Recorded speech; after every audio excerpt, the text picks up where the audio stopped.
in this video we will talk about Charles Dickens. He was the writer of Victorian age. He was born in 1812 and he was died in 1817.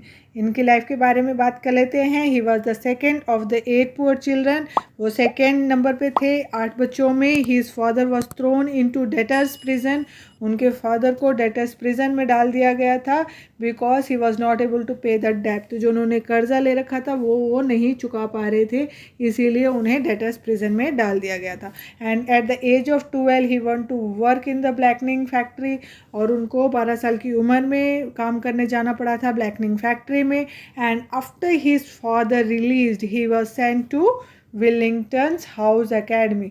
उनके father के वहाँ से debtors prison से छूटने के बाद में उन्होंने विलिंगटन्स हाउस एकेडमी में डाला था. And after schooling he start as a clerk. और स्कूलिंग ख़त्म होने के बाद में उन्होंने क्लर्क के दौर पे काम किया था. और जब वो विलिंगटन एकेडमी में थे, in all his work he talk about how schooling is an evil thing. Mostly उनके वर्क्स हमने देखे हैं, वो अपने वर्क्स में बात करते हैं कि कैसे स्कूलिंग एक बुरी चीज़ है, स्कूल जाने को वो अच्छा नहीं मानते. And how teachers have no comparison for students. और टीचर्स के कैसे कंपैरिजन टीचर्स के मन में नहीं है, वो चीज़ें वो डिस्कस करते हैं. उनको स्कूल जाना बिल्कुल पसंद नहीं था. After schooling he started working as a clerk in a lawyers office. Schooling ख़त्म होने के बाद में वो क्लर्क की पोस्ट पे लगे लॉयर्स ऑफिस में. And he letter became a reporter. उसके बाद में वो रिपोर्टर की पोस्ट पे उन्होंने काम किया. And his novels were published as a kind of series in a magazine. उनकी novels publish हो रही थी सीरीज़ के तौर पे. सीरीज़ का मतलब होता है एक के बाद में एक उसी राइटर की चीज़ आना उसी टॉपिक पे. And they way so popular in US. जो बहुत ही पॉपुलर हो गई थी यूएस एंड कनाडा में उनकी जो novels थी. And that he was invited to US. उसके बाद में उनकी novels इतनी पॉपुलर हुई तो उनको यूएस में इन्वाइट किया गया. एंड देन टू कनाडा में इन्वाइट किया गया where his works was better known than the works of England. तो उनके वर्क्स वहाँ पे इतने ज़्यादा फेमस हो रखे थे जितने इंग्लैंड में नहीं थे जितने वहाँ पे थे. In all his work he has sharp observation and active imagination. जितना भी उनके वर्क्स है उनमें हमने देखा है कि उनकी शार्प ऑब्जर्वेशन, किसी चीज़ को गहराई से देखना. कई चीज़ें हम चलते हैं हम देखते ही नहीं कि कहाँ पे क्या हो रहा है, लाइट कौन सी है. कि आजकल तो किसी से पूछो तो लाइट कौन सी लाल और जो हरी और येलो लाइट होती है वो कौन सी पे होती है, ऊपर कौन सी वाली होती है. मोस्टली लोगों को यही नहीं पता होता. तो ऑब्जर्वेशन इतना कम हो गया है. तो उनका जो ऑब्जर्वेशन था बड़ा शार्प ऑब्जर्वेशन था. हिज नॉवेल्स, जो उनकी नॉवेल्स थी उनमें हम देखेंगे कि एक्टिव इमेजिनेशन वो कर रहे हैं. And the major themes are about, जो मेजर थीम्स है उन्होंने जो इसमें अपने नॉवेल्स में लिए हैं वो है satire on the social institutions. Satire व्यंग किए उन्होंने सोशल इंस्टीट्यूशंस पे. एंड रियलिज़म के बारे में बात करी है. क्लास इन पॉवर्टी के बारे में उन्होंने बात करी है. And there is a word called Dickensian. तो एक वर्ड है जिसे बोलते हैं Dickensian which means having poor social condition. जिसका मतलब होता है कि पुअर, गरीब तबका, पुअर सोशल कंडीशन. और कॉमिकली रिपल्सिव कैरेक्टर, जिसे कॉमिकली जो मज़े के लिए एक रिपल्सिव कैरेक्टर बोला जाता है. तो जो ऑस्कर वाइल्ड थे, Virginia Woolf, Henry James complain Dickens having lack of psychological depth. उन्होंने बोला था कि जो डिकन्स है उनके पास लैक ऑफ साइकोलॉजिकल डेप्थ है एंड सेंटिमेंटलिज्म भी नहीं है. And this they dislike the Dickens work. और उनको डिकन्स के वर्क बिल्कुल भी पसंद नहीं थे.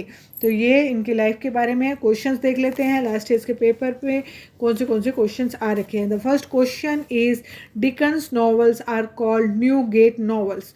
तो डिकन्स नॉवल को न्यू गेट नॉवेल्स बोलते हैं. They are called so because Dickens adolescents in these novels are career and adventure of prison. Newgate क्या थी? is a prison in which criminals are kept. तो वो प्रिजन होती थी जिनमें क्रिमिनल्स को रखा जाता था.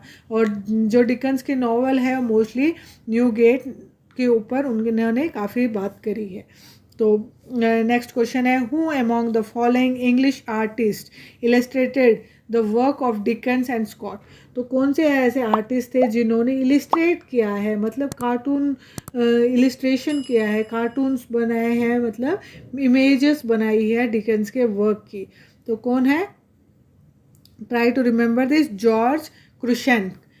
जॉर्ज क्रुशेन ने इमेजेस बनाई है इनके वर्क की। तो ये आपको याद रखना है। CRUISHANK क्रुशेन। तो इन्होंने इनकी artist illustrated the work of Dickens and Scott. इन्होंने स्कॉट की और डिकन्स की, चार्ल्स डिकन्स की, दोनों के वर्क्स की इमेजेस बनाई है। ओके, इलिस्ट्रेट किया है इनके वर्क्स को। The next question is who among the following authors way generally influenced by Thomas Carlill. Thomas Carlill कौन थे? एक एसेस्ट थे, जो एसेस लिखते थे, उनको एसेस्ट बोलते हैं हम, ठीक है। तो उन्होंने क्या किया था? जो इन्फ्लुएंस थे, who among the following authors way generally influenced by Thomas Carlill. तो कौन कौन इन्फ्लुएंस थे? उनमें से एक तो हमारे थे चार्ल्स डिकन्स, नेक्स्ट है Elizabeth Gaskell, next is Elizabeth Gaskell. तो ये दोनों इन्फ्लुएंस थे इनके वर्क से, थॉमस कार्लिल के वर्क से, जो एक एसेस थे, एसेस लिखते थे, इनके वर्क से काफ़ी ज़्यादा इन्फ्लुएंस थे। नेक्स्ट क्वेश्चन जो है वो क्वेश्चन देख लेते हैं। बहुत सारे क्वेश्चन आ रखे हैं उनकी लाइफ के ऊपर। The question is what is fosters collection. Fosters collection क्या है? फॉस्टर्स कलेक्शन क्या है? तो फॉस्टर्स कलेक्शन क्या है? This is a largest collection of Charles Dickens. ये एक लार्जेस्ट कलेक्शन है चार्ल्स डिकन की मैन्युस्क्रिप्ट का। किसका? चार्ल्स डिकन की मैन्युस्क्रिप्ट का लार्जेस्ट कलेक्शन है। Okay, and fruits created by John foster, and fruits created by John foster. Next question is Evelyn Waugh has written a work called Manful of Dust, has written a work called Manful of Dust, in which the protagonist Tony Larch is trapped in a jungle by a calculating crazy man whose name is Mr. Tall, and he kept on forcing Tony Larch to read and reread the novel of a particular author. Who is the novelist referred to, and what is the title of the short story? तो कौन से novel है जिसको इसमें refer किया गया है और टाइटल ऑफ द स्टोरी क्या है? तो ये पूछा गया है, और किसकी नॉवल के लिए बार बार उस जो प्रोटोगोनिस्ट था वो फोर्स कर रहा था? एवेल, और किसकी राइटिंग है? एवेलिन वो, EVELYNWAUGH।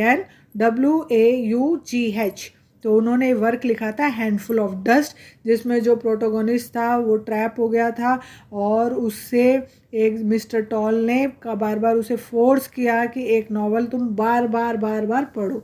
तो कौन सी वो नॉवल थी, ये इसमें क्वेश्चन है। तो नॉवल कौन सी थी? The story is the man who killed deacon.